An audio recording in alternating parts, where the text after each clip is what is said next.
Good afternoon, everyone, and welcome. If you haven't already grabbed food, please feel free to grab some food from the back, make yourself comfortable. We're gonna get started here. So to introduce ourselves, my name's Evan, and this is Cecia. If you don't know us already, we're your Milgard School of Business Senators on ASUWT, so you'll see us around campus pretty often. Thank you so much for coming here and attending this event today. We really wanted this to be valuable for you all as students. But yeah, first we invite you to indulge in the refreshments at the back. For those of you looking to expand your leadership library as well, we got some books in the back there that'll be for purchase. But yeah, and then we're about to commence. So if you're in the back here, please find your seats. And let's see here. First, I'd like to get us started as well too with a land acknowledgement. So I have our UW Tacoma land acknowledgement here. I'll read for you all. So we recognize that all of us at the UW Tacoma learn, live, and work on or near the unceded territory of the Coast Salish people. In particular, our campus is situated on the traditional lands of the Puyallup tribe. As we gather, we also want to acknowledge the lands of the Muckleshoot, Nisqually, Suquamish, Snohomish, Sammamish, and Duwamish, and all the traditional lands dispossessed and forced removal, and reflect on this history in ways that honor the memory of those dispossessed and keep us committed to the cause of social justice and indigenous populations. So we're thrilled to see so many aspiring students and faculty join us today for an inspiring journey into the heart of fearless leadership and excellence. Our summit today is designed to ignite your passion, encourage you to challenge your limits, and equip you with the tools and insights needed to transform your leadership journey. Through our keynote speaker, interactive sessions, and awards presentation, we aim to celebrate achievements, foster connections, and empower each of you to lead with innovation and courage. We extend our deepest gratitude to everyone who has made this event possible, from our dedicated organizers and volunteers to our esteemed faculty advisors, especially the support of the Milgard School of Business. Your commitment to fostering culture of leadership and excellence within our community is what brings us all here today. As we embark on this journey together, let us embrace opportunities for growth, learning, and collaboration that lie ahead. Let's be inspired to lead without limits and make meaningful impact in our communities and beyond. So thank you for all joining us at the Milgard First Annual Leadership Summit, and let's make this an unforgettable experience for all.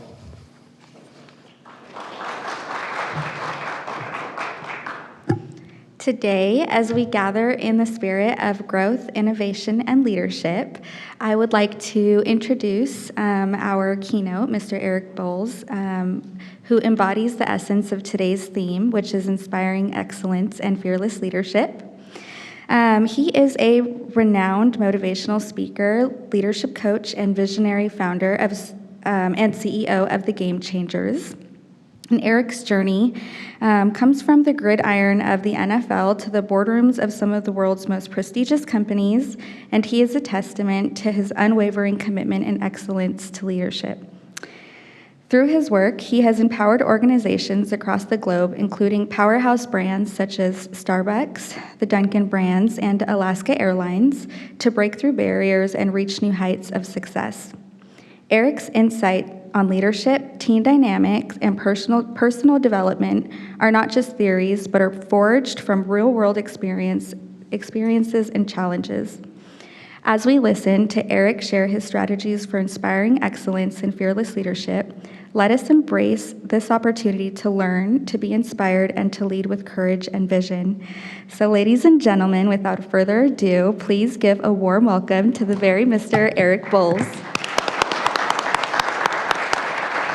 Thank you. Appreciate you, my friend. Thank you, thank you.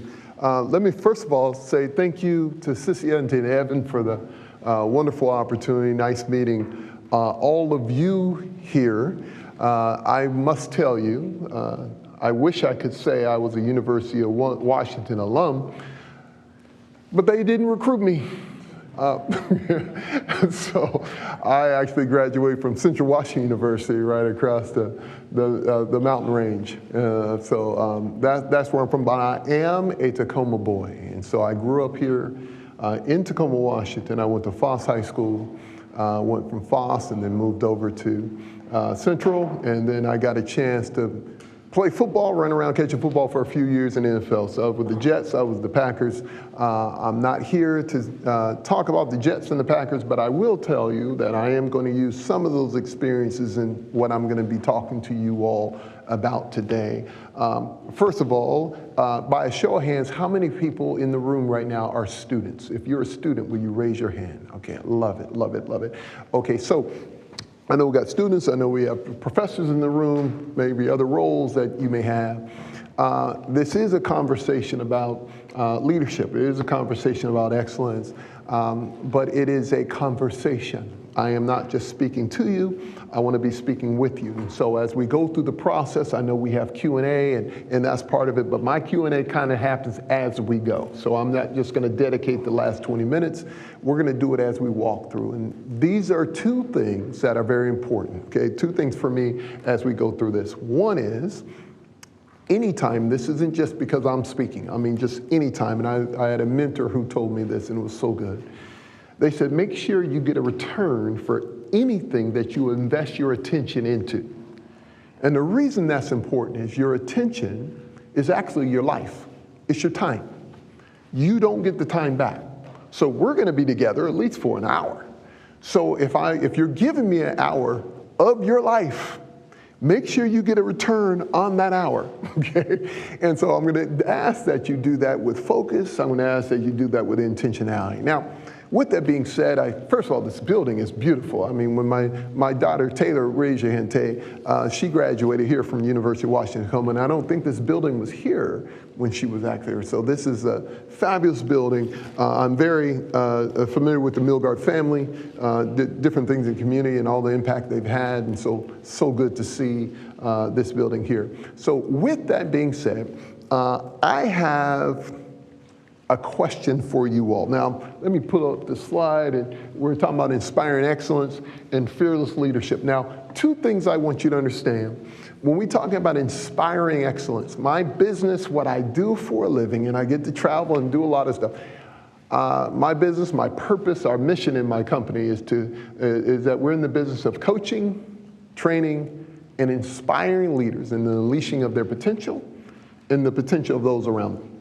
That's what we do. We're in the coaching business, training business, inspiring business, right? Now, coaching is awesome, right? I love coaching. That's more executive coaching, that kind of thing. Training is awesome. Inspiring like I'm doing today, I like a lot. But I will tell you, right? Inspiring, I'm trying to move you, get you to see or look. But I want to inspire you. But I don't deny the fact that inspiration many times is like a really good halftime speech, right? And in my playing days, halftime speeches were great. I've been through some of the best halftime speeches you'll ever hear. But we just went out in the second half and made the same mistakes with greater intensity, okay? So the ultimate goal isn't just to fire you up. The goal is to help you see maybe some things in a way you may not have seen them before. So that's why we're going to engage back and forth as we go through this process, okay? Now, the one thing I want to point out right from the beginning, right when we start is, a year from now, you're going to arrive, right? A year from now, you're going to arrive. Now, where you arrive, I am not sure. But a year from now, you're going to arrive. And what I want to emphasize to you, even as we talk about inspiring excellence and fearless leadership, where you are right now is maybe the starting spot. But where you end up in 12 months, that's where you're going to arrive. Either you're going to arrive at a designed destination or an undesigned destination. Now, the reason I bring this up is because this is about leadership. And we're going to go through some things around leadership. But one of the greatest challenges for a leader is for a leader to also lead themselves. All right, that's a very important thing. It's for a leader to lead themselves. So if I came to every one of you and I said, in 12 months you're going to arrive, where are you going to arrive? And if your answer to me is, I don't know, that's not a bad answer, but it's an answer you need to start working on. It's something that you have to have answered. Now, if your primary job is just managing yourself to a year from now, that typically means, and I'm brought in a lot to organizations, companies, whether it's profit, nonprofit, what does not matter. But I'm typically brought in to talk to leaders. I'm not typically brought in to talk to managers. It's the job of a manager to make sure things are done right. But it's the job of a leader to decide on what are the right things. That's a different thought process. Now, that may not be a thought process you have the chance to work on all the time in terms of what you do day in and day out. But when it comes to your own life, you own that. So I want to start right from the beginning and making sure that's clear. Because you're either going to arrive at a designed destination or undesigned destination. But the bottom line is you're going to arrive. The problem, though, is if you arrive at an undesigned destination, you don't get to arrive at an undesigned destination and then complain about it. Okay. So I'm bringing this up so you understand the kind of energy by which I'm going to be bringing it to you, because I want to help equip you. I want to help support you. Now, in my talking to you, I am not going to be talking to you from the position or from sitting from a place of, oh, I'm some expert who's been doing. No, but I have been in the business that I'm in for over 25 years. I have been able to, over this period of time, all over the world, the book that's right back there for you, the curriculums that I work on, has been translated 8 different languages. Over 500,000 leaders have been through the various processes that we have. And so a lot of the things I'm sharing with you are not things I just heard of. A lot of things I'm sharing with you is the gathering of all the data and the information that you hear from so many people. And then I just turn around. I like to call myself a sponge. I also like to call myself Captain Obvious, because I'm going to be telling you stuff that you already know, right? But I'm just going to be reminding you of it. But then I'm going to take all that information and I want to be wrung out so you can use it however you choose to. But I want to make sure you never have to go forward without at least having somewhat being equipped. Does that make sense? Sound fair? Okay, other thing you may not have been able to tell, I got a towel in my hand because I can just think too hard and I start sweating at the top of my head. So that's the purpose of the towel. So the first thing I want to do is I want to define this right here, and it's called moving to great. Okay, it's called moving to great. My primary goal is really to unleash your best in life and work. How do I help you unleash your very best in your life, also in your work? Now, you see that I said in life first, work second. Life first, work second, right? And the primary reason for that is you're going to take yourself wherever you go. With all the years that I've been working, especially all the executive coaching that I've done, I am typically brought in to help a particular individual. And I'm going to use one in particular, Michelle Goss. She was CEO for Kohl's. She's now CEO for Levi's. Christine Deputy, she was CHRO for Starbucks. Now she's CHRO for Pinterest. Weldon Spangler runs Subway. I'm bringing names to you for this reason. I was brought in to coach them or to help them in their job, only to discover that none of the work was about their job. It's about themselves. So usually the very thing that may limit your effectiveness at work is typically the same thing that many times can limit our effectiveness in every other area of our lives. So this isn't about your job description or your future job description. There's plenty of things and great help that you're getting for that. What I want to do today is make sure our time together, it gives you an opportunity to walk away better. If I was given a different title instead of moving to great, I would call it increasing human effectiveness. I would call it, my job today is to increase your human effectiveness. And all I would ask that you do is substitute your name for the word human.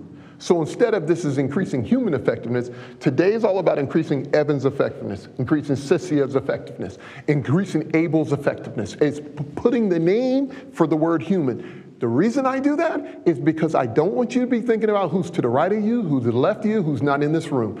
This is a focus on you. Sounds like a plan? All right, let's jump into it. So first thing I want to do is I got a question for you, and I just want to give me some answers. What do you see? Let me hear your answers. Acorn. Thank you for answering in a hurry.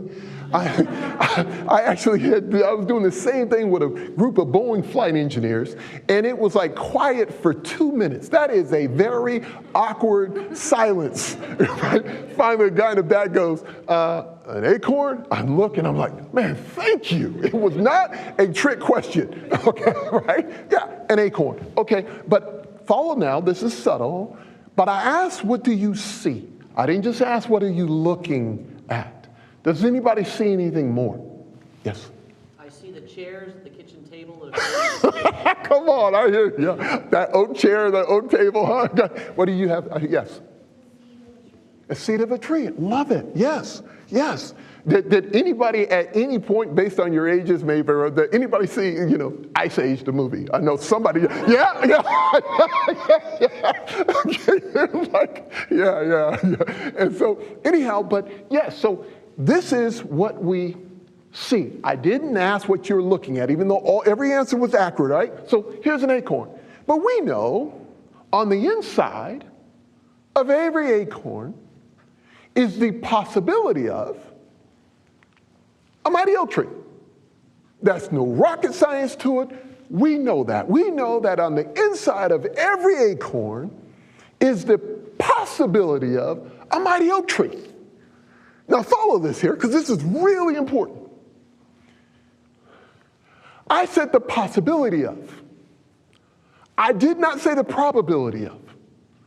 And why didn't I say the probability of? Because there are millions more acorns in the world than there are actual oak trees.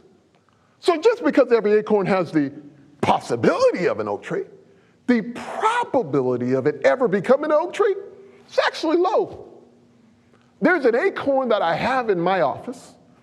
I use it quite often anytime I'm doing a presentation. It's traveled with me all over the world. I mean, basically, this acorn is like famous in the acorn world, right? So I show it. Anytime the acorn falls off my desk, I pick it up. And I was like, my office, so let me say it this way. If you were to interview the acorn, just go with me, all right? If you were to interview the acorn and you ask the acorn, how's life been? This acorn would tell you life has been awesome. Perfectly temperature-controlled environment. It hits the ground, I pick it up, all that stuff. But the reality is, as long as that acorn remains in my office, what is the probability of everything that's on the inside of it ever coming out of it? 0. So just because it has the possibility of becoming so much more, doesn't mean it will, okay? So what that simply means is go from an acorn to an oak tree. So you see this beautiful oak tree as we're looking at it right now. My question to you is, when you look at this, what do you see? Now, I really like your answer about the oak chair and the table and everything. But when you look at this, what do you see? Quick answers. Shade. Shade. I like it. Growth. Yes. Other answers. What do you see? Life. Life. What else? What do you see? Possibility for more acorns. Oh, my man. Possibility for more acorns. I like that answer. And for this reason, every answer was accurate. Every answer was right. But what you just said is the big one. Why? Because in the lifespan of one single oak tree, it will produce up to 10,000 more acorns. That one tree. Now think about that. Inside of every acorn is an oak tree. And inside of every oak tree are 10,000 more acorns. So when you look at an oak tree, not only do I see an oak tree, what I actually see is an entire forest of oak trees. Now, not to go too far, but just go with me on this. Now that you see this forest of oak trees, now that you know in one single oak tree there's up to 10,000 more acorns, without doing anything else, did we just increase the value of this?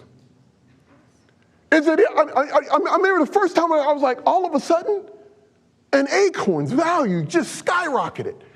not for any other reason except for the fact that I now can see what it can actually be. Now, the reason I bring this up to this group is we're just talking about acorns, oak trees, okay, and forests of oak trees, right? But the reality is there is so much loss when an acorn doesn't become an oak tree. I don't want that to be missed. There's a lot of loss. You may think, man, if that acorn never becomes an oak tree, man, there's 10,000 more acorns that are lost. Man, that's still looking at it at a very surface level. Do you know what kind of ecosystem surrounds just one leaf on an oak tree? You know how much life one oak tree produces? Yeah, I mean, we can find an oak tree right now. If you go up to the oak tree, study the oak tree, you're going to be blown away how many creatures, how many things are living off of that single oak tree. So anytime an acorn doesn't become an oak tree, it's just not the future oak trees that we're losing out on. We're also losing out on everything that feeds off of that particular experience. Now watch this here. Never forget, then we do a little Q&A again. But never forget, there's my youngest daughter, Madison. She graduated from Colorado State University. Okay, that's where she went to school, played volleyball, just graduated this past year. And on their campus is some of the most beautiful oak trees you'll ever see. So during the spring, typically when I'm out there, during the spring, I'll walk around the campus and there's one particular oak tree in the courtyard that I just love because it's mind-boggling, right? You see it, and so each time I'm there in the spring, I'm just staring at it, and finally I'm staring at it one day, a gentleman walks by, and he walks by, and I'm like, isn't this tree beautiful? He says, it is. And I was like, I cannot believe how much it grows every spring. I mean, it's unbelievable how much it grows. And he looks at me and he smiles and he goes, actually, it grows the most during the winter. And I look at him and I said, no, it doesn't. Okay. I said, there's no way it grows during the winter because it looks dead during the winter. You're not going to convince me of that. Now, little side note for all of us in the room. The only thing worse than being what I like to call unconsciously incompetent is actually arguing from that place. Okay? And that's what I was doing, right? I didn't know what I didn't know. Right? But clearly he smiled, he was a good sport, and I then discovered why he knows all these answers, because he specializes in how all things grow, right?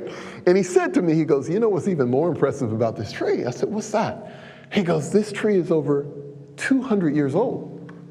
I was like, what? He was like, yeah, over 200 years old. And he goes, that's not the most impressive thing.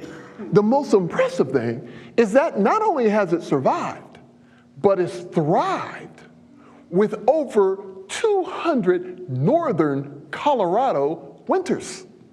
That's what's really impressive. So I'm looking at this tree, I step back from the tree, and I'm blown away by the tree, and immediately it takes me back to my playing days. When I played with the Green Bay Packers, I had a teammate. His name was Reggie White, one of the best football players, defensive players of all time.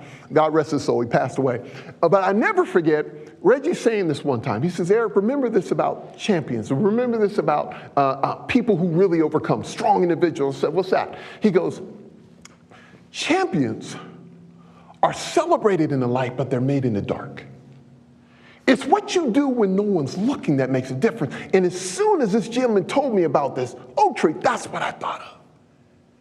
One of the things that I love about stories like this, and I'm looking at this oak tree and I was like, wow, it's during the winter. So I asked him, I said, what makes the winter so powerful? He says, because you determine growth, Eric, based on what you can see. Because in the spring, you look at what's going on, you see the leaf, that looks like growth. That's because you picture growth as what's obvious. Real growth happens when no one's looking. Real growth happens in the dark. Real growth happens in the wintertime when the roots have to work that much harder to ensure it gets something to bloom in the spring. We confuse hard things as if those are wrong things. No, hard is good. One of the things, why every one of you are going to celebrate so much on graduation day? Not because it's graduation day. It's because you can remember those long nights and those moments you didn't know if you were going to be able to keep going. And many times you decided to stop and somebody convinced you to keep going. And it's those moments that add the value in the celebration. Like I said, celebrated in the light, but it was made in the dark. Now follow us here, because this is really important. I stepped away. I looked at the tree. I was like, man, I'm even more impressed by this tree. This is why this tree is so great. And he smiled. And he goes, no. I said, because it stands all by itself. And he goes, no. Have you looked around the courtyard? I was like, yeah. And he was like, there's a tree right there. There's a tree right there. There's a tree right there. There's a tree over there. I was like, okay. He was like, they're all connected beneath the surface. Do you think they can make it on their own through all these winters? No. They feed off of each other. They use the strength of it. They nourish one another. Now, I'm bringing this up because we talk about excellence and we talk about your opportunity in the future to do greater and greater things. I want to make sure every individual in this room, especially these younger students, this isn't going to be an individual, your success. It's not just about your own competency. It's just not about your ability. Leadership isn't even about your individual ability to contribute. It's about your ability to get things done through and with the help of others. That's one of your greatest superpowers. So if you haven't begun working on that, I need you to start considering that now. No matter how smart you are, guess what out there? There's other smart people. Like really, really smart people, okay? And so it's very important to know that my ability to be nourished and my ability to nourish others is critical to my success, especially to thrive through the winter seasons that are inevitable. You do know that winter comes every year, okay? So if you've gone through something difficult, doesn't mean you won't have another difficulty. It's probably coming. But you're also gonna have a spring. And the spring's even made better when you're connected with others. This is making some sense. Now, the last thing I want to do is I want to emphasize this word potential right here. The word potential, you may hear it a lot. It's funny. I speak on potential a lot, and being a speaker and sometimes being a motivational speaker, I love the Geico commercials. Did anybody see the Geico commercial when they had Pinocchio as an inspirational motivational speaker? Pinocchio was like, you got potential, you got potential. His nose kept growing. It was awesome. That's not how I'm describing it today. But I do want to define what potential is. What potential is dormant ability. Potential is unused success. Potential is everything that you can be but have not yet become. Potential is everything you can do but have not yet done. Potential has no retirement plan. It has nothing to do with age. Let me make it perfectly clear. As long as you're green, you're growing. But when you ripe, you start rotting. And that has nothing to do with age. It has everything to do with mindset. There are people who are 20, 30, 40 years old, ripe and rotting. There are people 50, 60, 70, 80, 90 years old, green and growing. And I'm going to really get into it. But the reason this is so important is because many times people are like, oh, now you're talking about attitude. I am talking about, when I talk about attitude, and we're getting deeper into it, but I am literally talking about the mindset by which growth takes place. There's a reason the acorn in my office will never become what it's capable of doing, because it's not in the soil by which it needs to become what it needs to be. We have a tendency to complain about being buried under problems. I'm here to tell you, you're not buried, you've been planted. But it just depends on your attitude about it while you're in it.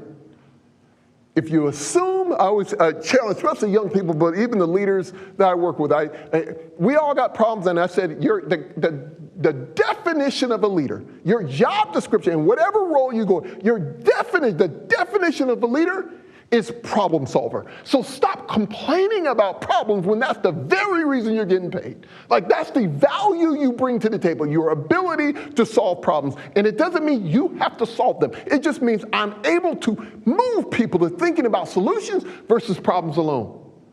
It's not hard to describe problems. It is really hard to be in the midst of problems and see the possibility of a solution. This is why I asked the question, when you're looking at an acorn, what do you see? If I can see opportunity in the midst of the difficulty, I'm already differentiating myself from everybody else. Now, I'm bringing this up because here's what I want you to understand. The majority of, even the working population, doesn't do this. The majority of people are really good at identifying problems, and they are terrible at identifying possible solutions. And it's so bad that if you're one of the people who will start talking about solutions, people will actually get mad at you and literally start accusing you of not really understanding the significance of the problem. Like, you would rather me sit and stay in the problem and not talk about solutions, and then I'm accepted? But the minute I start talking about solutions, you don't want to hear it? Right? Now, why am I telling you that ahead of time? To not be shocked when it happens. To not be surprised when it happens. Totally okay. But that's what differentiates. That's why you're a champion. That's why you're a winner. And when I talk about winner, I'm not talking about winning on the scoreboard. I'm not talking about this comparison game. I'm talking about winning from the inside, that I am built to deal with these winter seasons that are inevitable to come. That's what I'm describing. Now, follow this here. We're getting to it. Many times when people hear the word success or whatever, people don't realize that the word success comes from the word succeeder. It's actually came from an agricultural term, which means to come up through. So when we measure how successful or effective we are not measuring our effectiveness in comparison to somebody else. We're measuring our effectiveness based on what did we go through to get to where we're at. See, this is what makes stories like this or illustrations like this so powerful. To go from an acorn to an oak tree, the real story is, what did that acorn go through to become an oak tree in the first place? That's the powerful story. And because it can do it, that means there's someone else who's going to be able to do it. Now, I'm going to bring this down to home. I walked in today.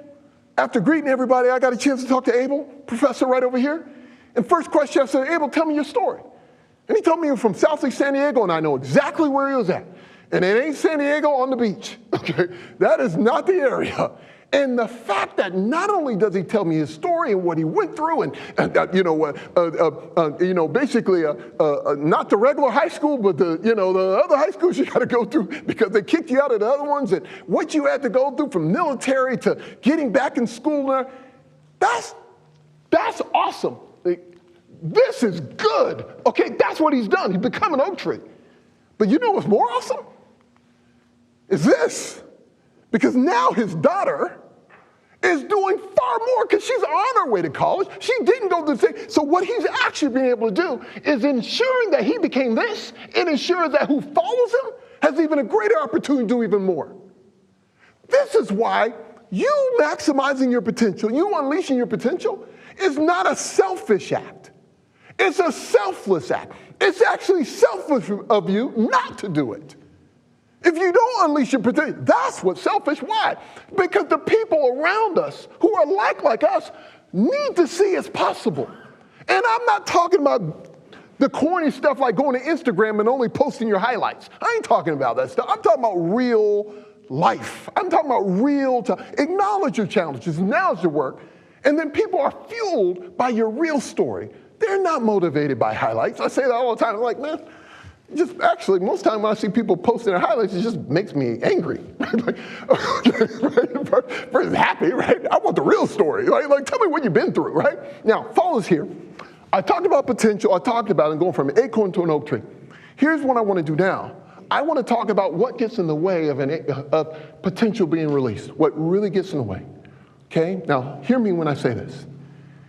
All of us have more potential than we're ever going to use. So this isn't about potential. I thought it was the great John Wooden said it best. He goes, all of us are just underachievers to various degrees.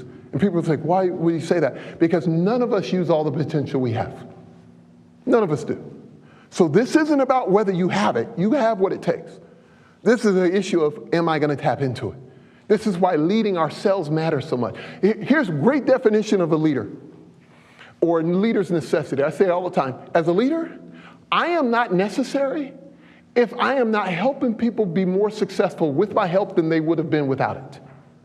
If I'm not helping people grow and develop and become more of themselves, I am not leading. I might be managing a task. I might have a job description, but do not call it leadership. Because leadership brings out the best in others, and bringing out the best in others doesn't mean being a cheerleader. Sometimes bringing out the best in others requires some really difficult conversations, requires some difficult stuff. That's real leadership. So follow us here. So when I think about what gets in the way, there's a few things. Here's the first thing that gets in the way. Why don't we change? It's an attitude. It's an attitude that says, I'm okay just the way that I am. I don't need to change. It's out there. That's the problem. My wife and I are going on 29 years. I'm an incredible husband. She just don't realize how good she has it. Okay. I'm a great boss. It's just these idiots I got to work with, right? Like, it's never me. It's stuff out there, right? Now, there's a quote by a gentleman named Eric Hoffer, and this is why I love having this conversation, especially in such an environment of learners. Eric Hoffer said it this way. He said, in times of change, it's learners who inherit the earth, while the learned, the know-it-alls, are beautifully equipped to deal with a world that no longer exists. It is a dangerous thing to be a know-it-all. It's a powerful thing to be a learn-it-all. I'm still fascinated every time. I read tons of books on him, but one of the conversations that fascinated me about Albert Einstein is one time somebody goes up to him and say, Albert, what do you think about this? And his answer every time was, according to the information I'm working off of, this is how I see it. But if I get new information, it might change my mind. Okay? And if one of the smartest men, the highest IQs ever can have that kind of humility, think about the rest of our ability to grow. So do you know, like, literally, the word humility is also come from agriculture, from humus. It means soil, like a active or a healthy or a fruitful soil. That means the more humble I am, the opportunity I have to grow. The minute my humility kicks in to want to learn, it doesn't mean I won't challenge, it just means to want to learn, my growth opportunity skyrockets. The minute I believe I'm okay just the way I am, I don't need to learn anymore, I've just stunted my growth. That's why some people have, one person said, when it comes to growing, they said, here's Bob. Died, January 2000, buried, February 2040. Why? Because he stopped growing in 2000. He was still on the planet. He just never grew after that. And so this has nothing to do with time, has nothing to do with age, has everything to do with mindset. When my father passed away, never forget, one day my father was in his study. My father was a fixture here in the city of Tacoma. His name was Joseph Andrew Bowles Sr. He was a pastor, and he was in this town, he was pastored in this town right here on the hilltop for 48 years at St. John Baptist Church. And he was a pioneer. I mean, he was involved with even the school being here. He's done some incredible things. He's one of the ones where I used to tell people all the time, I came home from school one day and Jesse Jackson's in my living room, like Dr. Abernathy, who, was there with Martin Luther King, holding Dr. Martin Luther King when he got shot, been at my house. So, the exposure, the things that my father gave me the opportunity to witness or to see or to hear stories of. And even though those stories were great, my father would say this every time. One day he was sitting in his study, and he had 2 or 3 of his buddies with him, right? And at the time, my dad was in his late 80s. He passed away in, I think, 2013, 91, okay? But I never forget, he was sitting in there with his buddies, and they were all asleep at the same time, right? Watching something.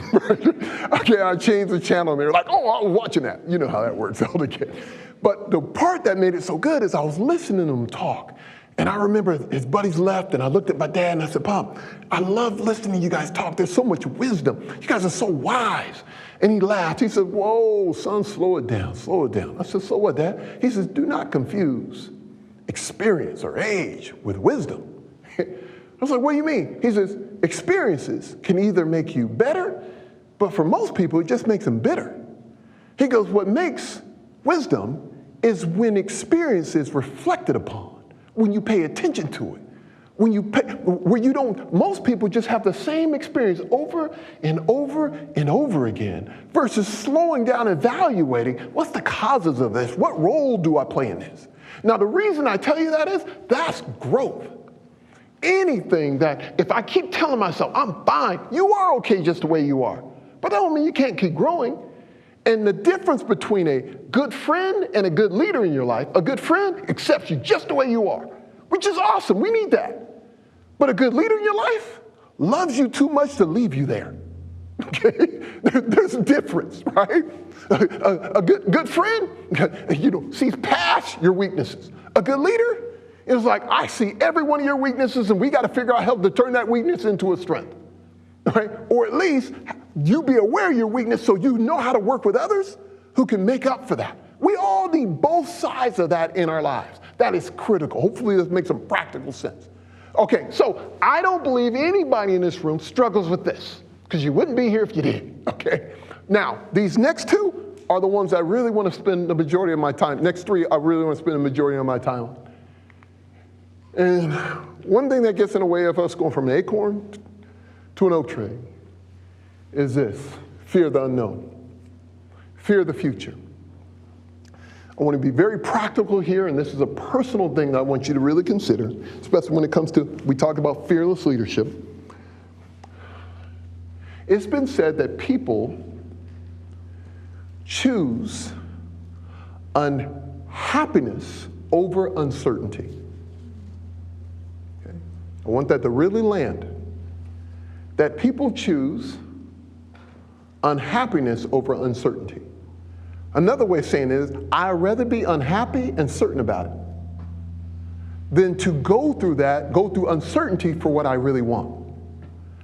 I'd rather play it safe. My desire to be safe and unhappy is greater than my desire to take a risk to go after what I really want most. Okay?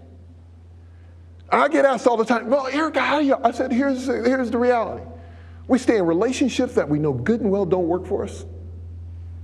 We settle for things that don't work for us. We go after opportunities that are in our comfort zone, not outside of our comfort zone. Anybody hearing from a leadership perspective, I used to say it all the time. I've experienced it myself where, it's amazing to me that there's a position or a role that somebody's in that I don't believe I'm qualified for. And then I spend time with the person in that position and I'm like, okay. So really what's the problem?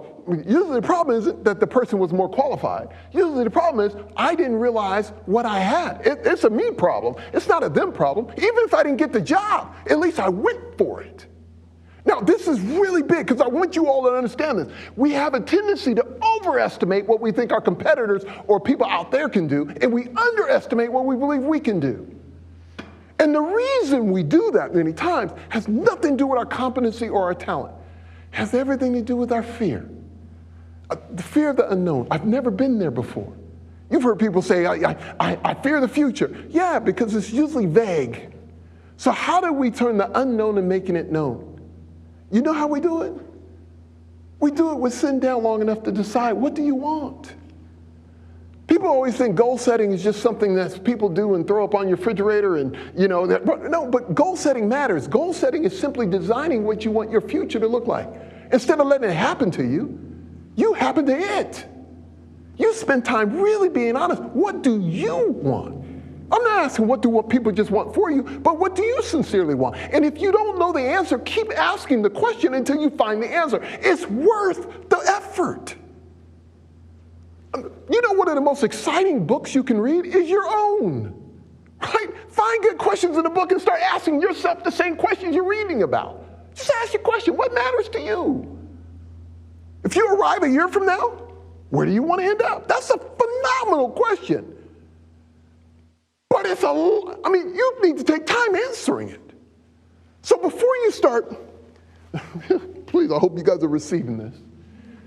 Before you start spending all your time being an observer to the way other people are living their lives, man, start starting your own, right?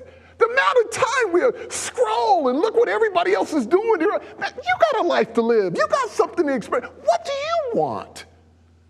Like, and lean into it. I had a young person told me what they were like, well, I just don't have, that's a lot of work. I just want, I said, that, I promise you. And she received it. I was like, the amount of time you write comments on other people's lives, you could have been spending time writing a script for your own. Right? Spend so much time liking and hitting. I'm not against that. I'm just saying, where's your story? Don't substitute somebody else's story. As a ball player, you say all the time, like, I know we got maybe some Seahawks fans and stuff, and please take this and understand what I mean by it. But I say that all the time. I say, look, the number of people who are very comfortable wearing the jersey of another person, right? And I say that even as a player. Like, we played on the field, but there's a stadium full of people who are wearing the jersey of another person's last name on their back. Why? Because they're kind of living vicariously through the person on the field. I'm like, nothing wrong with that. That's fun. Just don't do it in every area of your life. Okay? You can do it for a game, because the probability of you ever being down there might not be high, right? But there's a bunch of other areas of your life where the probability is really high for you to be the person in the arena, not someone else. So sit down and make sure that happens. Okay? So anyways, how we overcome the fear of the unknown? With goals. And here's another one we want to do. Now that I established a goal, I set a goal, now I got to also deal with this other fear that I have, the fear of failure. Now, by show of hands, just by show of hands, how many of you in this room talk to yourselves? Raise your hand if you talk to yourself. Okay, good, okay. I'm always fascinated by those who don't raise their hand, because I'm like, first of all, I'm trying to figure out how you answered the question in the first place, right? No, I don't talk to myself, so. See how others do it? No, we all talk to ourselves, okay? Every one of us, okay? But many times the question isn't, do we talk to ourselves? The question is, how do we talk to ourselves? So when we talk about leadership, and when I challenge you all to lead fearlessly, this is what I mean. I need you to coach yourself forward, not backwards. And that many times can be a lot of work. And the reason is, many times you don't know what direction you're leaning until you really listen to how you talk to you about you. When a new opportunity shows up, when you see it, do you tell yourself, oh, I got this, I can make this happen? Or is your first instinct is, I don't know if that's for me. I don't think, right? And the reason I bring this up, and the reason this is so important, is that fear of failure is a self-image issue. The word self-image is defined as self-image is a kind of a hybrid, it's a combination of who you believe you are, what you believe you're capable of, and what you believe you deserve. And now, this is big because it influences everything. My picture of me, how I see me. So anytime I'm in a setting, anytime I'm in a position, anytime I have a goal, or I might even be in an environment where, let me make this practical. Anytime I'm in a situation that almost feels too good to be true, the reason it feels too good to be true, because it doesn't align with who I believe I am, it doesn't align with what I believe I'm capable of, and it doesn't align with what I believe I deserve. And guess what happens when that happens? I usually correct for the error. So we find a way to self-sabotage to get back to where we most believe we deserve to be. Now, people don't realize how powerful this is, but it happens all the time. This is why I can be making progress, and then I take a few steps back. You don't take a few steps back because you lack competence. Many times you take a few steps back because you lack confidence. And confidence doesn't just come from, I have to do it first before I can do it. No, you just got to believe it first. And the way that you grow your belief is based on what you hear and see the most. What I hear out of my mouth, what I see in my eyes, but more important, what I see in my mind's eye. This is why I spent this time right now trying to make sure each one of you know is you got what it takes. Quit elevating those who may be in roles you want to be in as if you don't have it. They're no different as well. There are no trees start off at an acorn as well. Nobody just arrived, right? And the more difficult the journey there, the better. That means your roots are that much stronger. So don't downplay it, okay? Now, I love this about fear of failure. I like talking about it so much, but, this is, again, how do we overcome the fear of failure? With our self-talk. But the other thing is we got to redefine failure. We have to fail more. You have to get comfortable being uncomfortable. You got to put yourself in a position to learn, and you rarely learn in your comfort zones. It almost never happens. We always learn when's the last time you've had butterflies in your stomach? When's the last time you've been really nervous? When's the last time you're like, whoo, and no matter what you think, that's when you've been most alive. And we got to get used to that, understand that that's usually what comes along with the transition. We're about to go from one level to another. But if you don't, or if you're not willing to feel that, you got to get comfortable remaining where you're at, okay? One or the other, okay? Now, here's one of the things that I'm going to ask. We're going to move on from fear of failure because there's one other fear that I want to bring up. There's fear of failure, and there's also this one, fear of rejection. Fear of failure is a self-image issue. Fear of rejection is a self-esteem issue. The word self-esteem, or the word esteem, means to appreciate the value of. So when we hear the word self-esteem, it means I appreciate the value of. Now, do not confuse healthy self-esteem with an intellectual inventory of all your favorable characteristics and assets. That has nothing to do with perfection. It just means I have an unconditional warm regard for myself. My ability to deal with life's challenges. People with healthy esteem doesn't mean they don't have problems in their life, doesn't mean they don't have struggles. No, it just means they have a very healthy view of themselves in the context of life. That's what it is, okay? But when you fear rejection, that's a self-esteem issue. It is I'm overly concerned about what others think of me. And so as a result of that, the way that manifests itself, follow this now, and let me do it this way. Let me begin with a question, you guys give me an answer. What does it feel like to be wrong? Let me hear you some of your answers. What does it feel like to be wrong? Embarrassing. Feel like to be wrong? Humbling, yeah. What does it feel like to be wrong? Anxious. Feel like to be wrong? Upsetting? Yeah. You guys will love this answer. I asked the same group of Boeing flight engineers. The guy in the back finally went, surprising? I was like, really? Really? Okay. Yeah. But what does it feel like to be wrong? Now, follow this here. Now, I appreciate every one of your answers because I love the authenticity.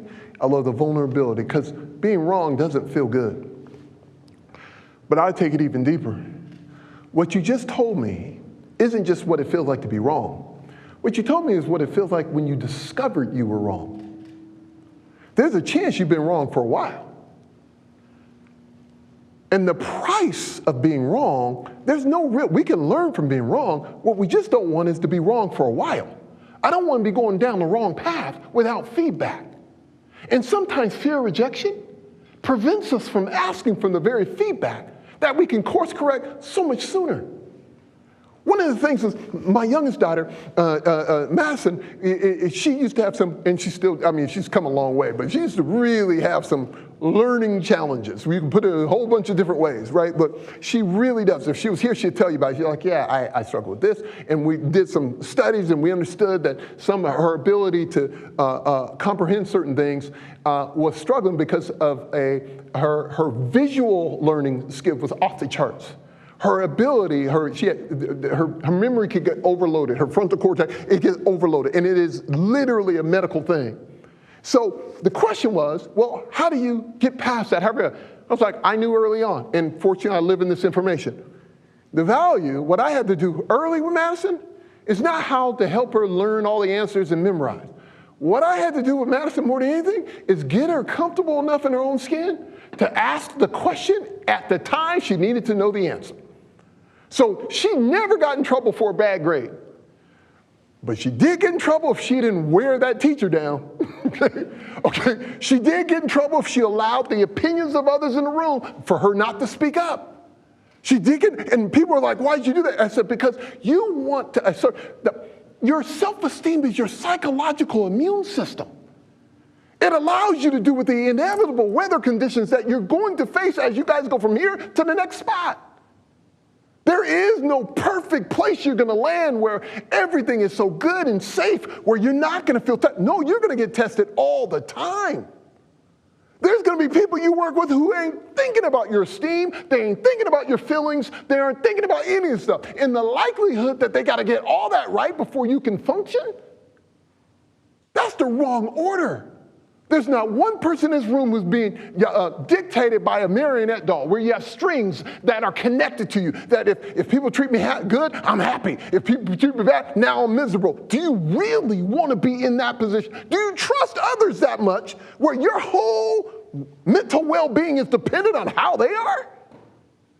Now, don't get me wrong. We want to be good at selection process, but I want to get good at strengthening my own immune system as much as possible. My grandma used to say it all the time, baby, you got to be in the business of training people how to treat you.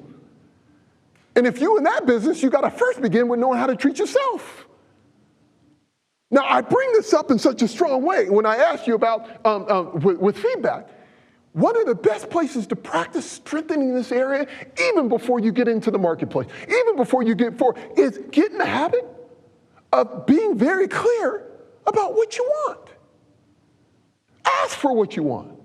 Ask others what they want. And specifically, this generalized, being held accountable to hitting the target that's never been defined, and somebody has you on a string like that, no, them days is over.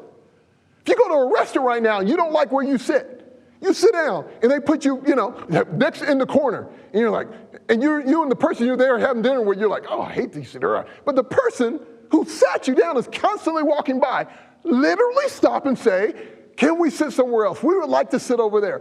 All you're going to hear is maybe either yes or no or why they can't. You can live with that. What you can't live with is not asking for what you want in the first place.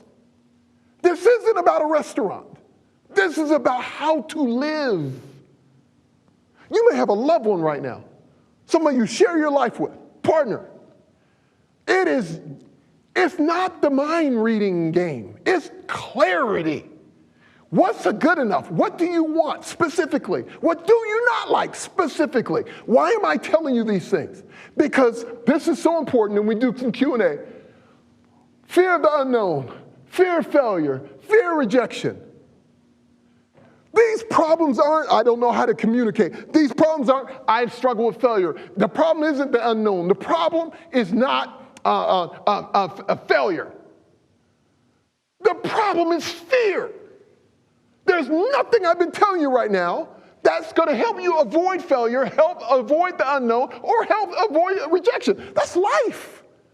What I'm telling you is don't let fear stop you from getting what you actually want. Fear is the problem. Fear isn't an emotion. It's an anticipation of danger. Fear has a tendency to shrink us and build up everything else. So the way that we deal with fear is we confront it. We deal with it with specificity. When I have a question, I ask it. Why did you ask it? Because on the inside of me, I was nervous to ask it. That's why I asked it. It isn't even about the answer. It's because I just need to get better at overcoming that. When I'm in a right, this is what I like. No, I don't like that. I like this. Wow, that feels pretty bold. Yeah, but it wasn't just to be bold or be different. It's because I need to practice that. Okay? That's why you're doing these things. It's training yourself. That's fearless leadership. People are like, man, so when I become a fearless leader, that means I function without fear? No, I said fearless leadership. It just means fear has less of an influence on my leadership. Fear has a less of an influence. You're always like, man, anybody tells you they're not afraid of anything, do not praise that. Okay? That is not, all intelligent people are afraid of something. Okay? Now, question their intelligence. Don't celebrate their fearlessness. No, because what is courage? Courage is just being afraid and doing it anyways. So practice those things. Does this make some sense? I really hope this is being helpful. So what I want to do in these last 15 minutes I have, I want to do a little Q&A. And I want to be as practical. I don't care where you go around the leadership, personal development, any of those things. And you know what? I might be able to hear without the microphone. We may not even need the microphone. For the recording. Okay, good point. So, but all I need is somebody being willing to be a leadoff hitter, okay? There might be something I said at the beginning, a little early, in the middle, that you either want to make a comment about, you want to ask a question about, but we definitely need a leadoff hitter. Do not allow these next 14 minutes to go by and you had a question and you did not ask me. Yes, ma'am, there we got a leadoff hitter. Here we go. So even someone as like confident as you, I'm sure you have your off days. What is something that you do maybe every day that inspires you or gets you going like right in the morning? Oh, I love it.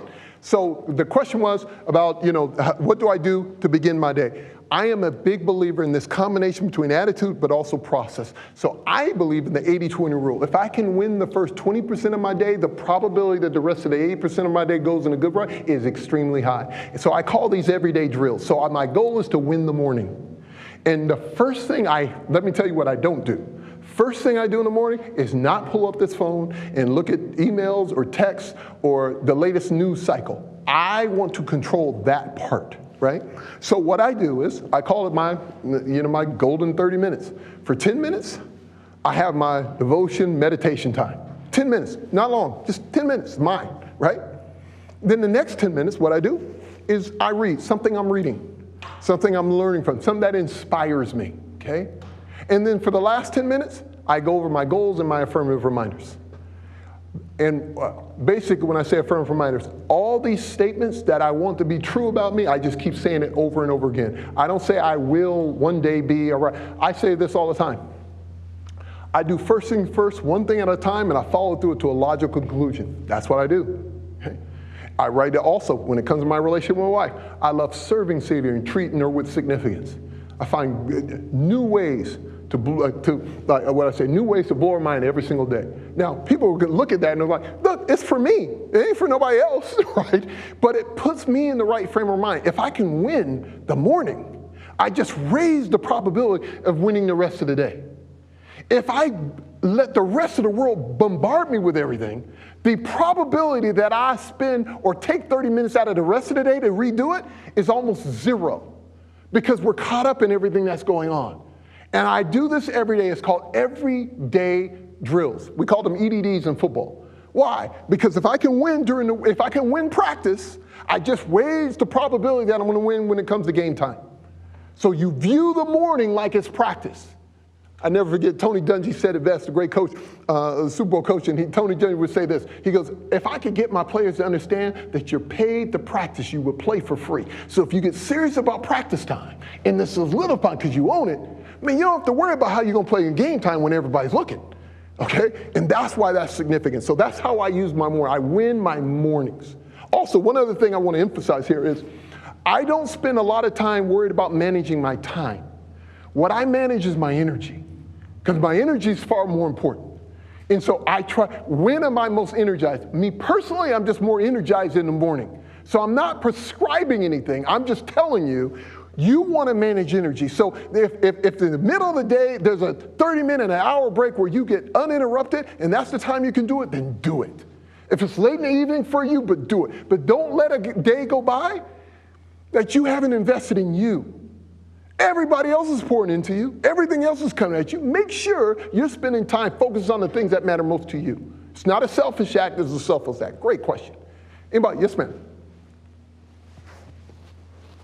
Hi, thank you for coming today, and I also appreciate your football analogies. As the daughter of someone who constantly had to watch Sunday football, I actually learned to love it. But I'm at a point where I have like one or two really big objectives in my life of where I want to move and what I want to do.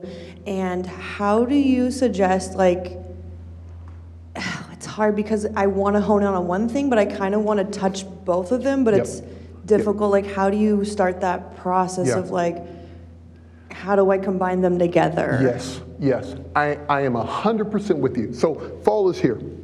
I really believe that you can have a big goal, a big objective, okay? Which is awesome.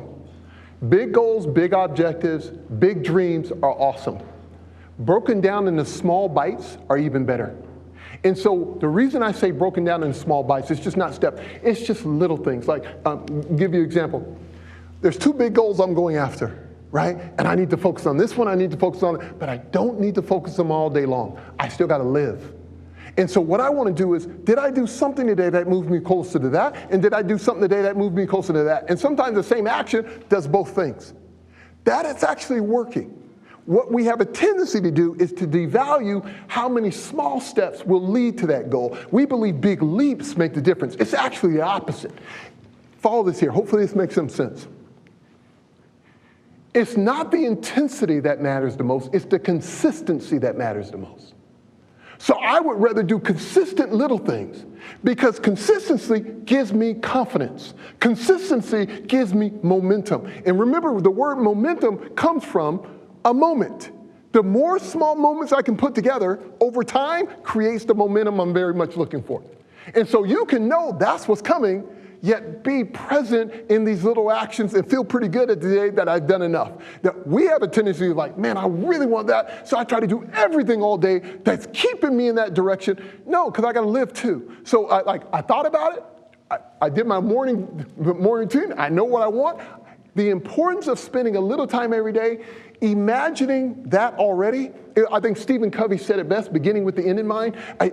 My visualization of where I want to end up is really a powerful exercise.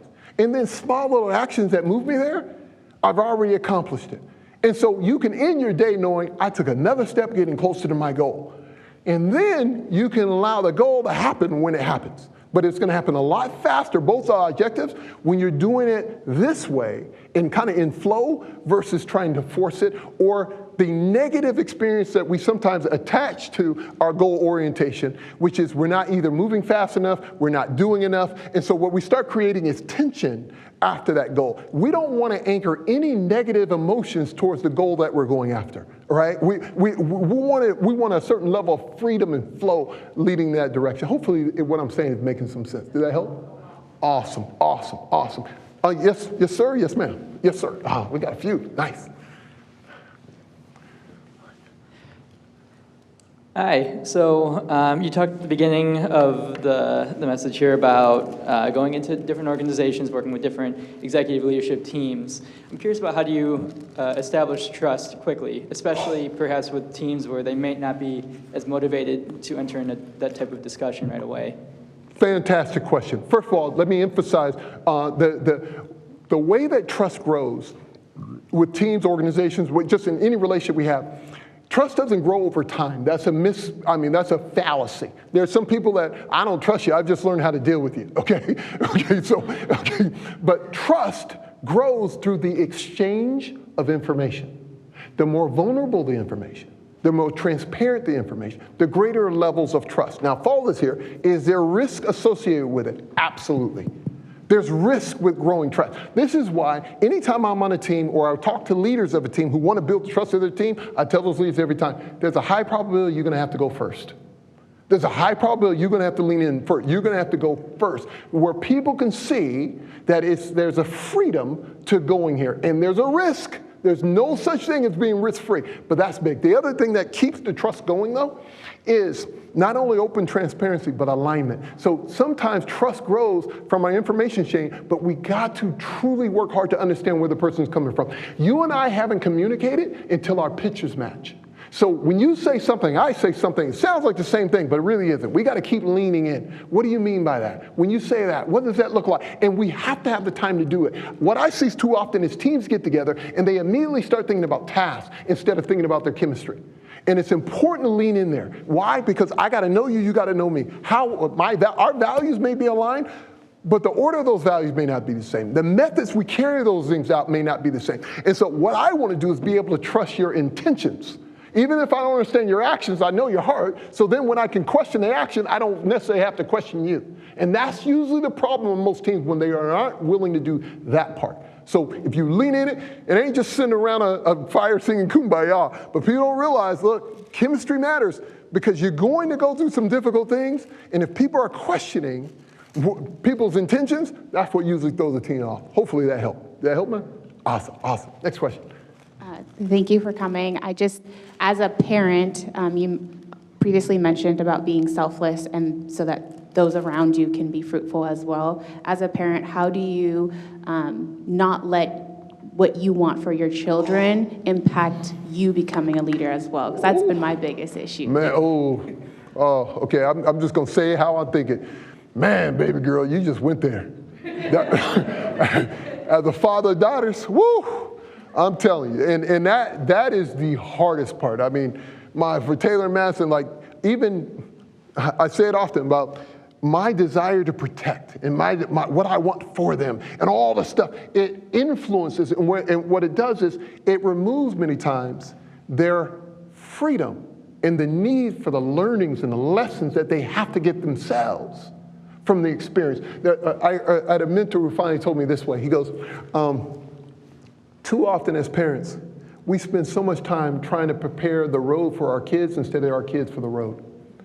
And that's when it hit me, that I have to kind of let go. Now, it's not easy, because you're going to be sitting there at times allowing the outcome that you already know is going to be difficult to take place, and then be there for the learning from it, be there from the experience of it. That's a huge thing. The other thing that has been helpful, and it was just from a coach who helped me a lot, he goes, also, sometimes when situations come up that you're facing as a parent, sometimes it's good to ask the advice of your kids as if, like, not only are they like a parent, just, hey, if you had a situation like, how would you look at it? How would you do it?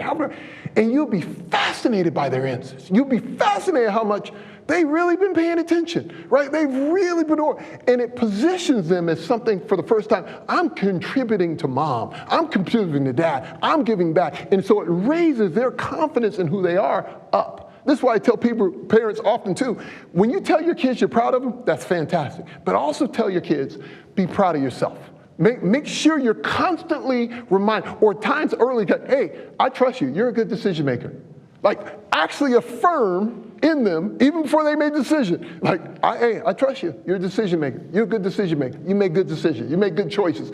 Not all the time, we know that, right? But at least we're throwing that in. But as you're doing it, just so you know, it's going to be the most challenging thing ever, because our care and our love for our kids is so built in that we want to protect them from harm, even though sometimes the harm is what they actually need, at least the risk of harm. We know not to let them get too close to the edge, but we do got to give them more room to go further than we realize they have, right? Good? All right. Yeah. Hello, my name is Jackie Raj, and actually I just want to talk about the law of attraction thing. So the thing is, many times, I believe in law of attraction, but many times you don't get what you are attracting towards or what you are attracting to. So in those situations, what should we do? What should we think? I do keep motivate myself that I'll gonna get that thing soon. But what's your thinkings? What's your perception on this thing? Thank you.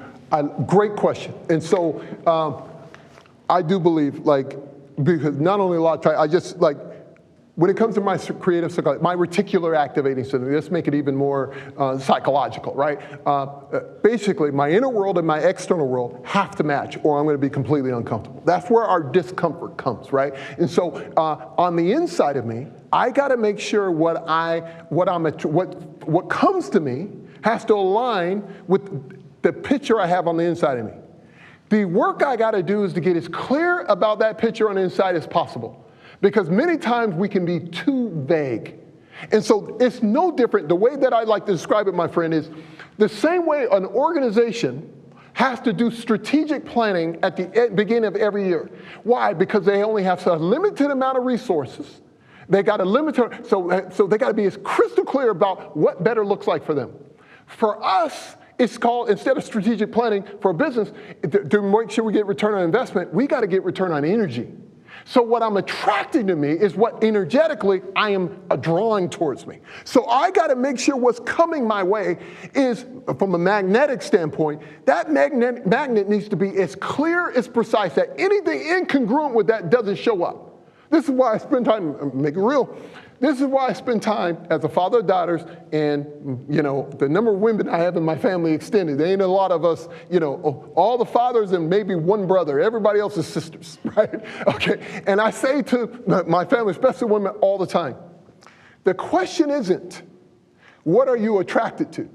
All right, you say that in a moment, But subconsciously, it's way deeper. Consciously, you say, oh, I'm not attracted to that.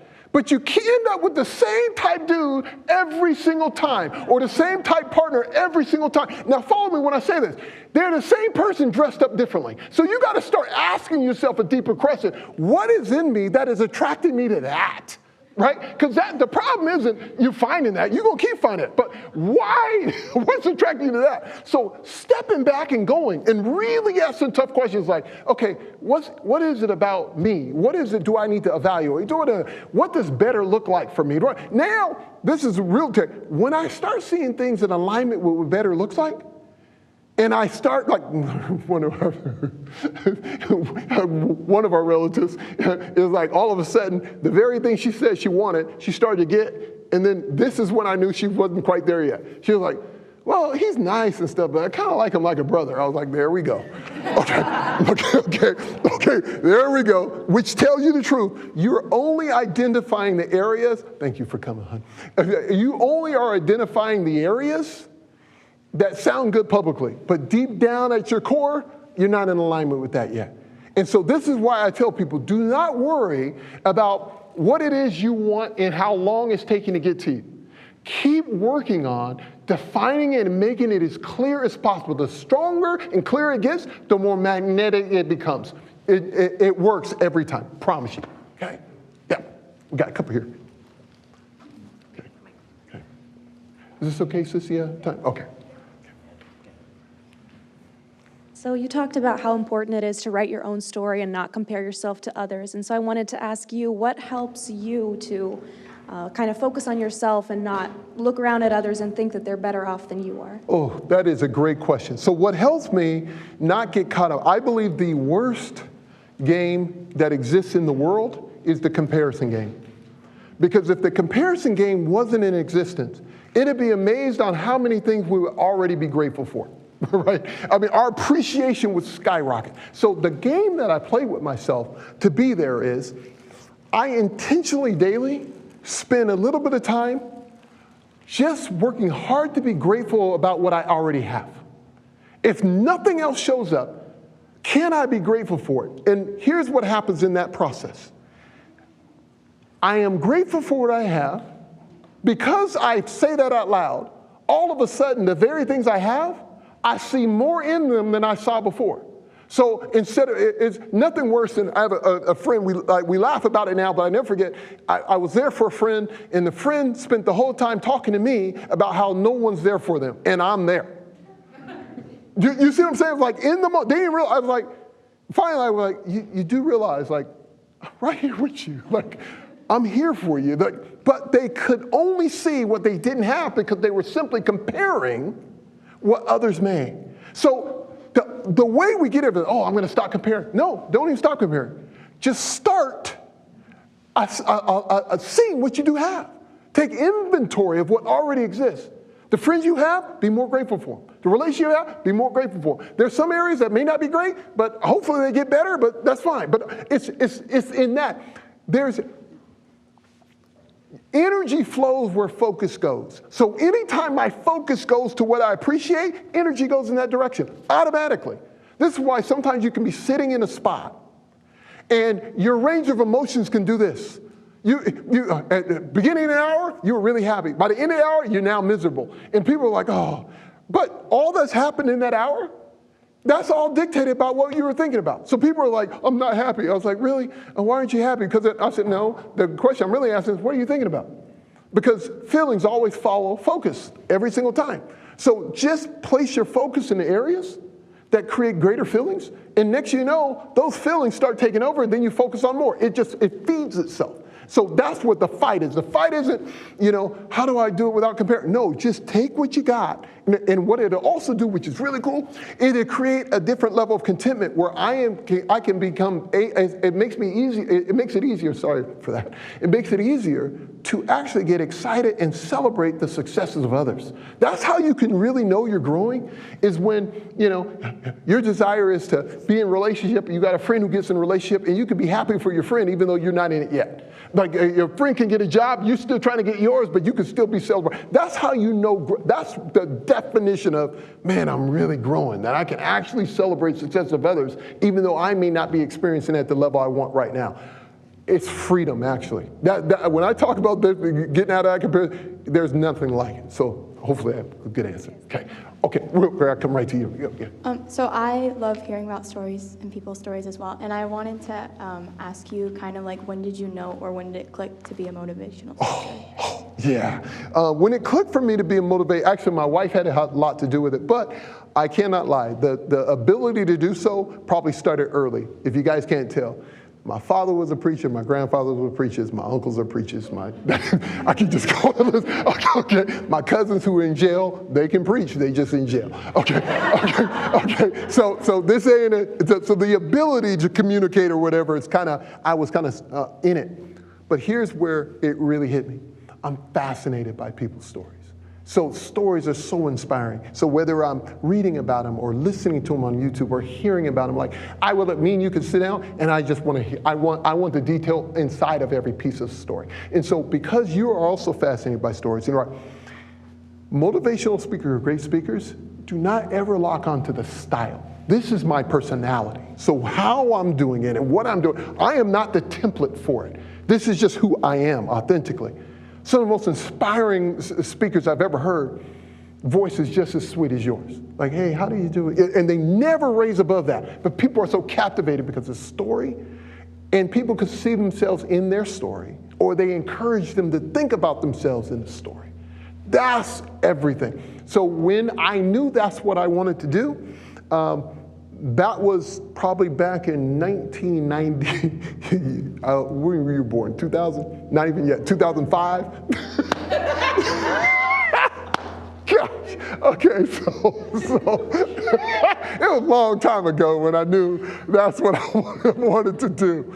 But once I knew that's what I wanted to do, like my man was asking about the law of attraction back here, I knew, I was so convinced that's what I wanted to do that I had no other alternatives but end up doing it, right? Like I was like, people ask me all the time, I talk about it even in the book, I was coaching a bunch of 8-year-olds basketball team. We were the worst basketball team in the whole Tacoma Rec League. Like we lost every game.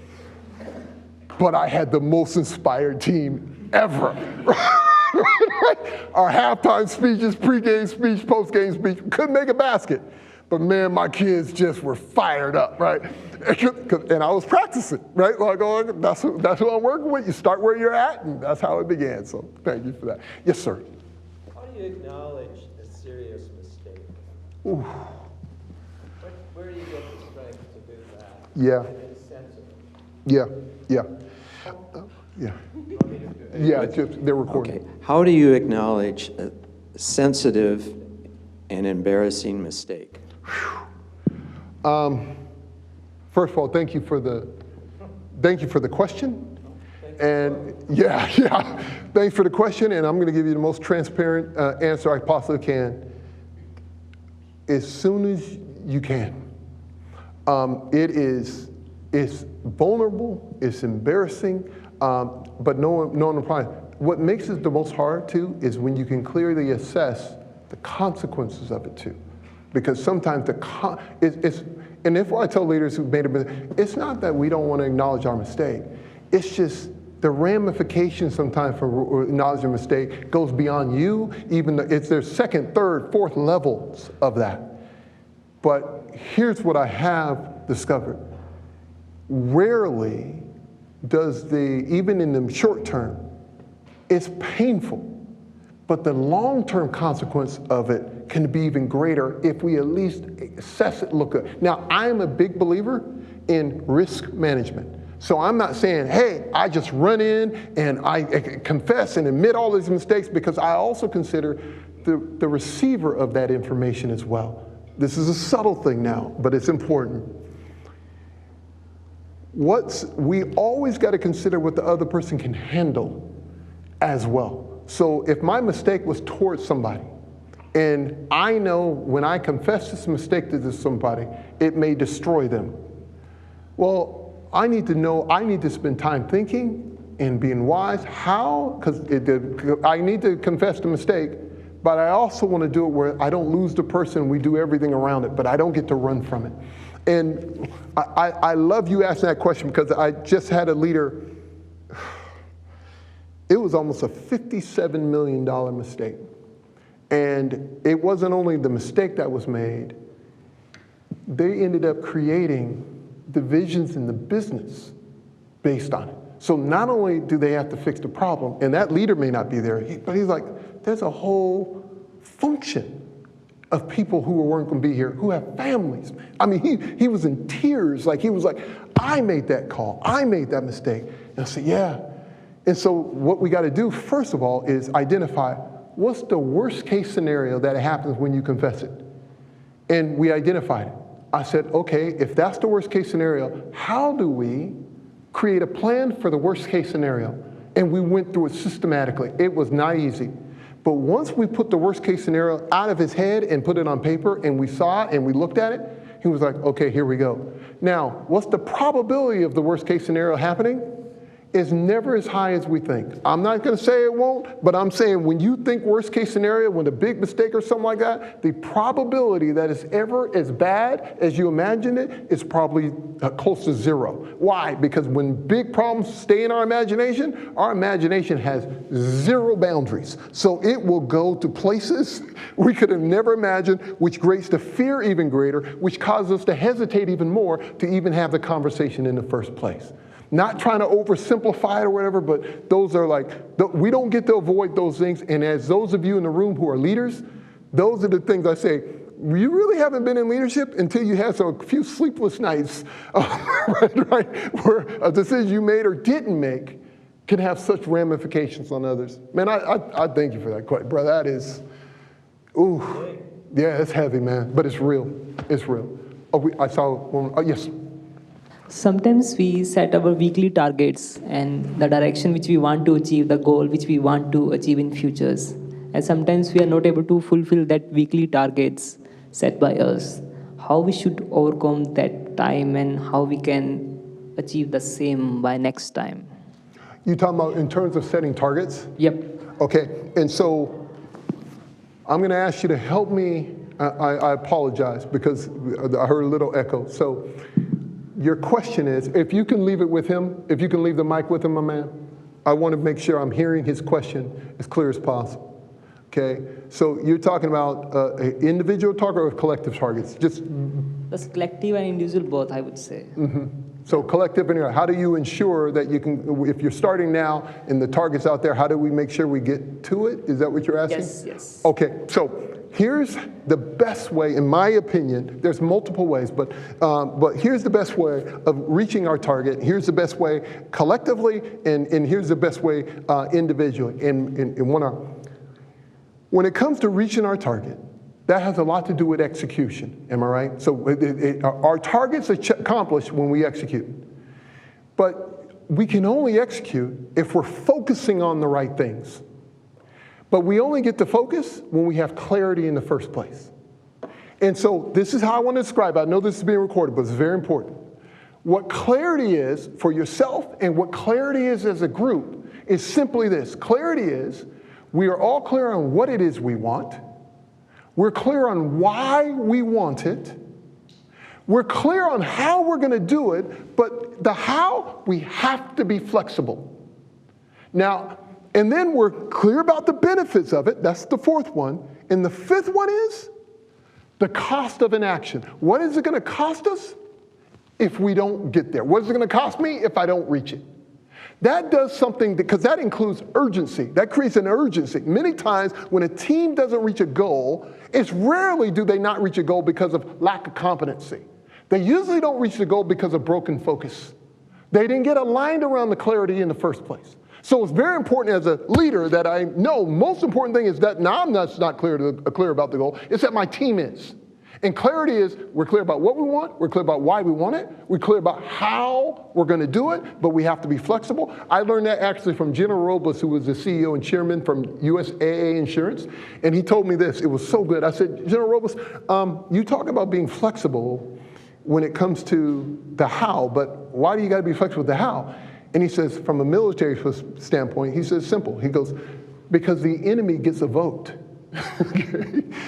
And so in our world, the marketplace gets a vote. The business gets a vote. The people on the team get a vote. So what does that mean? We got to be aligned around what we want. We got to be aligned around why we want it. We got to be flexible with the how. We got to be clear about the benefits. And then we also got to be on the same page of what will it cost us if we don't get it. That creates the urgency. So now we're pacing the same. Once we know that, then we can now focus on the high leverage activities that make the biggest difference. They don't have to be big activities, they just have to be activity to create movement. Nothing changes until something moves. So you always want to err to the side of action. Here's one great question I always tell leaders to ask their teams when they're winning. I learned it, her name is Tammy, but she's the CEO for Harris Teeter, which is one of the larger, it's like Safeway is here on the East Coast. Like it's a big grocer, and she's amazing. But she's amazing because she says this question every single time. Anytime somebody comes with an action, anybody comes with something, she goes, great, when will that be done? Every time she goes, okay, when will that be done? And I'm like, why do you do that every time? She goes, because until there's a deadline or for an action to be taken, the probability that it gets taken is almost zero. We are really good at talking about intentions. We're not really good at actually following through on our actions that are connected to those intentions. So as leaders, to hit those targets, we got to make sure all the actions we got to take on the way there, we take. Then you can course correct if the action's working or if it's not. Now it helps us with focusing on the right thing. Execution is just a constant strategic communication. Execution is just us constantly talking about. When people view execution, you go do that. No, execution's continuous. We're constantly going back and forth. I tried this, that didn't work. What'd you do? This. And the more we do that, now we're executing. That is, I say it's not complicated, it's simple, but simple doesn't mean easy.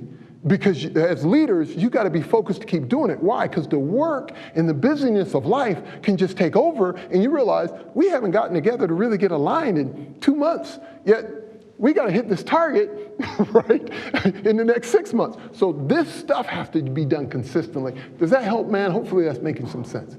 Okay, Yes, great. thanks a lot. Yes, ma'am. Okay, got right here. Yes, sir. Hey, my name is Ben. First and foremost, I want to say thank you to you and your father and your family for serving the kingdom of God. Oh, thank you, Ben. Appreciate you, brother. So my question is, I'm aware you've been in a vast variety of rooms, and what kind of tips and pointers do you have for breaking a room that is rejecting, if that makes sense?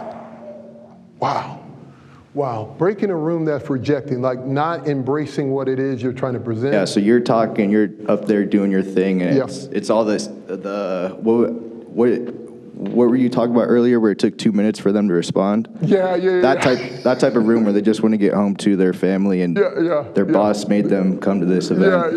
Yeah. So I'm going to give you two things. I'm going to keep it 100 with you, man. First of all, I learned this early, and I really mean this. Even today with all of you, I come in this knowing I am responsible to you, which means I'm responsible doing the very best job I possibly can. But there is not 1 ounce of me that feels responsible for you. Every person here is a grown adult.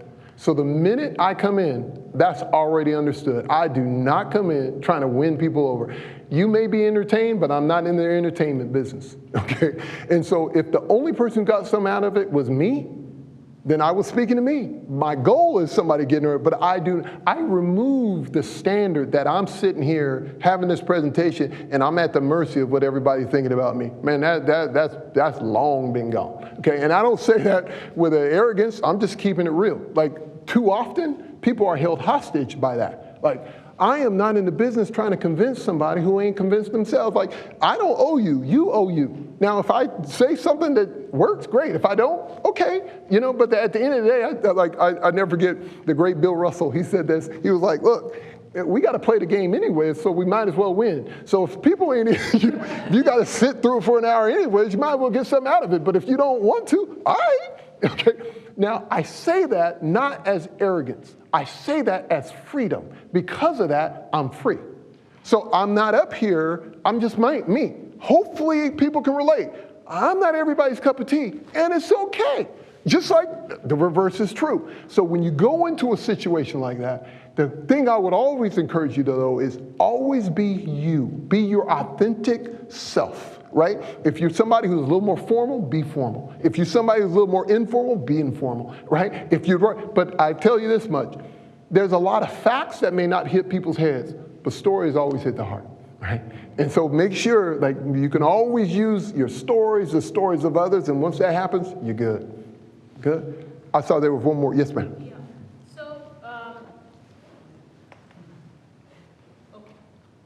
My question to you is, I'm talking about my experience.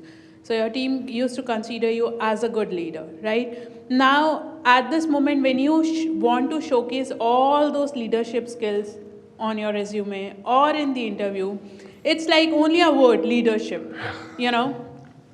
How can you express those qualities? Yes. On resume or during interview, because interview is usually lasts for 15 minutes or 30 minutes. Yeah. So how one can do that? Yeah, I love what you just said. I feel like it's the same thing. We have to work hard not to be what I like to call wandering generalities. Okay, so even on your resume, just saying leadership doesn't break it down. What part of that leadership? Sometimes it's like, where are my strengths? You know, problem solving with specificity, courageous conversations, leaning into the hard stuff. Sometimes you got to use words that most people wouldn't know. And so what we do sometimes is we allow the norm to become our norm when it's not actually telling your story. So you need to tell it in the way that who cares if it's longer? Who cares if it takes more room? They say, oh, it should only be, they can, but not for me. Like, this was it. Also, what you want to do is, even in the interview, yeah, you're listening to the interview, but I tell everybody getting an interview, man, flip that thing. You're interviewing them too, right? Like, you want to find out, is this place worthy of you? Is this a place you want to stay? So they ask you questions, but you have your stories. You know, how do you guys handle mistakes? When somebody makes a mistake here, how is that? Is that used as a learning moment, or do people get the opportunity to be stretched? How do you guys do it? I mean, use questions that are almost as if you're coaching them, and they'll leave like, oh, that was different. Like, okay. And so I'm bringing that up because just like on your resume, only thing you need, the purpose of a resume is to make sure you get to the interview. And the purpose of the interview is make sure they're thinking about you afterwards. And usually the thing that they think about you isn't because of your answers. It's usually because of how good the questions you ask in the interview. That's contrarian to what most people are used to. Almost every client I deal with, all these companies, Starbucks, Nordstrom, Pinterest, Meta, Facebook, I work with all these executives. But I also, guess who reports to them? The CHR, Chief Human Resource, guess who reports there? Talent acquisition. So I know how they kind of go through. Anytime they get a contrarian experience, they never forget it. I've heard them say, you know what really made me think about her was, man, it was the question she asked about us. It wasn't just the questions we asked about her. I mean, and she did it, and she looked us in the eye, and she didn't look, I mean, it was just something about her. That's the kind of impact. They've heard everything. But when you can be your authentic self, and then you're trying to make sure, okay, I'm interviewing them too. Like, is this where I want to be? I know that it's crazy to think that way. I say this all the time. This is when you know you're doing it right. When you don't have another prospect, right? Like when you don't have another job waiting for you, you're like, man, this one really got to work. But I tell people all the time, I don't care what nobody says, desperation ain't really attractive, right? Like it doesn't draw, like you don't want to create that kind of energy because when you create desperation energy, you attract people like, oh, I don't really need to, But when you do it in a way where he's like, hey, I'm bringing a lot to the table, so I want to make sure I'm going to give all I got. So let me make sure the place I do give that is worthy of what I'm giving to them, that they're also giving back to me. And it's just a thought process. It's what you're doing in your mind. You don't have to say that to them. You don't have to say it out loud. But it's the way to lean in, if that makes some sense. Great. I know I'm way over time. You guys, I know there's you guys got to do, awards banquet. So thank you guys so much. You guys have been awesome. Appreciate you.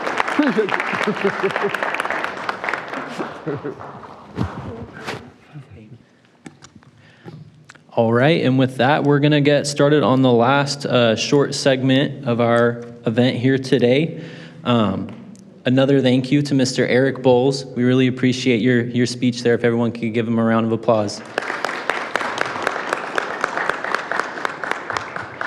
So I hope you all took something away from today, and not only do I hope you take something away, but I hope you actually implement that in your life. I want you guys to be proud of who you are and where you're at now, being a student at the Milgard School of Business, and use your abilities. Mr. Bowles mentioned that, so that gives me an opportunity to mention to you all, join our RSOs, our clubs here on campus, our ASUWT. We have Milgard Senator positions open for people to run for, and get involved and really showcase what you can do here. So now with the culmination of today's Empowering Milgard Leadership Summit, it's time to turn our attention to a very special segment of our time together, the presentation of our esteemed leadership awards voted by the student body.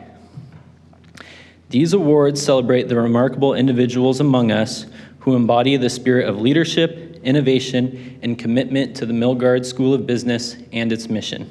First up, we have the Emerging Leader of the Year Award.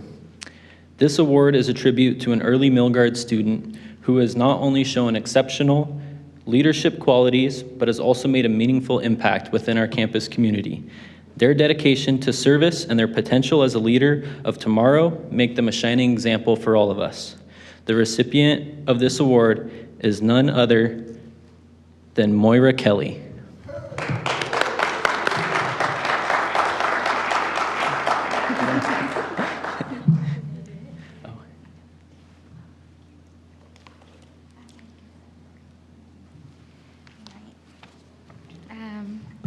So our next award is our Innovative Leader Award. This Milgard student has demonstrated outstanding leadership achievements, a relentless dedication to continuous improvement, and an exceptional ability to adapt to changing environments.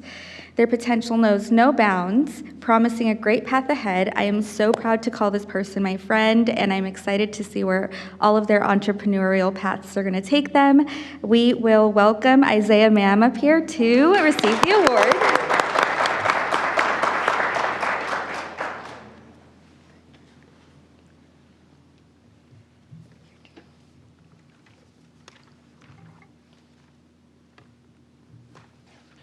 All right. And last but not least, we have our Community Leadership Award. This Milgard student is recognized for their position as a community leader and dedicated volunteer. Their commitment to excellence is evident in their outstanding leadership contributions to UW-Tacoma and involvement in the Tacoma community. Please join me in presenting this award to Tatiana Vashenko.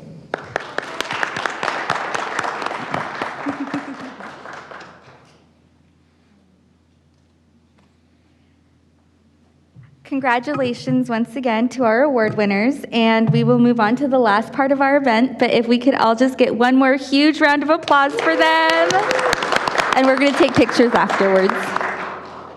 Yeah, you guys can go. As we draw to a close on what has been an insightful and invigorating Milgard Leadership Summit, we want to express our heartfelt gratitude to each of you for joining us today. Your engagement and enthusiasm have truly made this event very remarkable and a step into this journey of fearless leadership and excellence. A special thank you to Eric Bowles for sharing his wisdom and strategies that have undoubtedly inspired us to strive for greatness in every aspect of our lives and work. Eric's keynote not only illuminated the path to transformative leadership, but also reminded us of the power within each of us to make a significant impact. As we conclude our formal program, we invite you to stay for networking session. Please take some of the food we have left back there to go. This is a fantastic opportunity to connect with fellow attendees, discuss the insights you've gained, and perhaps even forge new collaborations with your peers. Refreshments are also available for your enjoyment. Again, please take some food to go there. We got plenty. And for those who were not able to grab one of those freebies, you can still purchase the book in the back. Actually, they are giving the book for free, so please go ahead and grab a copy if you did not get a copy today. But yeah, let this event fuel your aspirations and actions as we continue on our own leadership journeys. Thank you once again for participating and for making the Milgard Leadership Summit, the very first one, a truly memorable experience. I know that I will carry your words with me once I leave: courage, bravery, and management of fear. And so thank you guys all for joining us today. Evan, do you have anything else to say? Okay, I think, yeah. Here's to moving towards greatness together. That's the conclusion. That was just me.